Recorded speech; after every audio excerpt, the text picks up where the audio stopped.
সুপ্রিয় দর্শকবৃন্দু, আসসালামু আলাইকুম। শুরুতেই জানিয়ে দেব আজকের সংবাদ শিরোনাম, তারপরে থাকবে এ নিয়ে পুরো বিস্তারিত। নতুন দল গঠন নিয়ে মির্জা ফখরুলের কড়া হুঁশিয়ারি, জানাবো পুরো বিস্তারিত। দেশে নতুন রাজনৈতিক দলকে স্বাগত জানাবে বিএনপি, তবে সরকারে বসে সব ধরনের সুবিধা নিয়ে নতুন দল গঠন নেওয়া হবে না বলে জানিয়েছেন দলটির মহাসচিব মির্জা ফখরুল ইসলাম আলমগীর। রাজধানীর খামারবাড়ি কৃষিবিদ মিলনায়তনে আয়োজিত এক অনুষ্ঠানে বক্তব্যে তিনি এমন মন্তব্য করেন।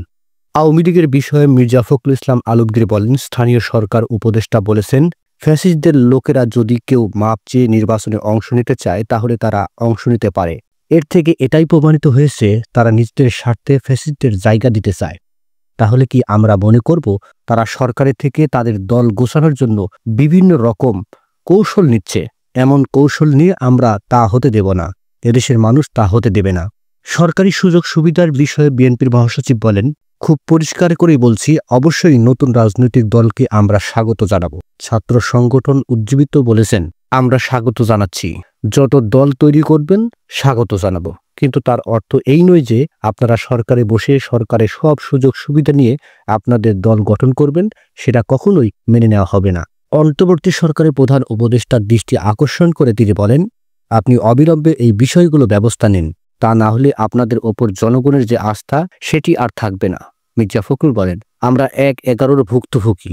১/১১ যারা তৈরি করেছে তারা মানুষের কাছে টিকে থাকতে পারেনি। আবারও হুঁশিয়ারি করে দিতে চাই, যদি আবার কেউ সেই ১/১১ কথা চিন্তা করে গণতন্ত্রকে বিসর্জন দিয়ে আবারও সেই একদলীয় শাসন বা ফ্যাসিস্ট সরকারের দিকে যেতে চায়, তাহলে জনগণ কখনোই তা মেনে নেবে না। ছাত্রদের উদ্দেশ্যে বিএনপির মহাসচিব বলেন, এখন যুদ্ধ চলছে সাইবারে, সোশ্যাল মিডিয়ায়। এখানে যে যত বেশি অ্যাক্টিভ, যত বেশি তার অবস্থান, সে তত জয়লাভ করছে।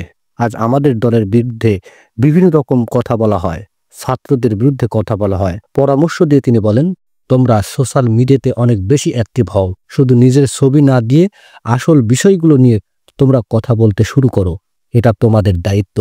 নিউজটি সম্পূর্ণ দেখার জন্য সবাইকে ধন্যবাদ। বাংলা নিউজের পরবর্তী আপডেট পেতে আমাদের চ্যানেলটি সাবস্ক্রাইব করুন। নিউজটি ভালো লাগলে অবশ্যই লাইক, কমেন্ট, শেয়ার করে অন্যকে দেখার সুযোগ করে দিন। ধন্যবাদ।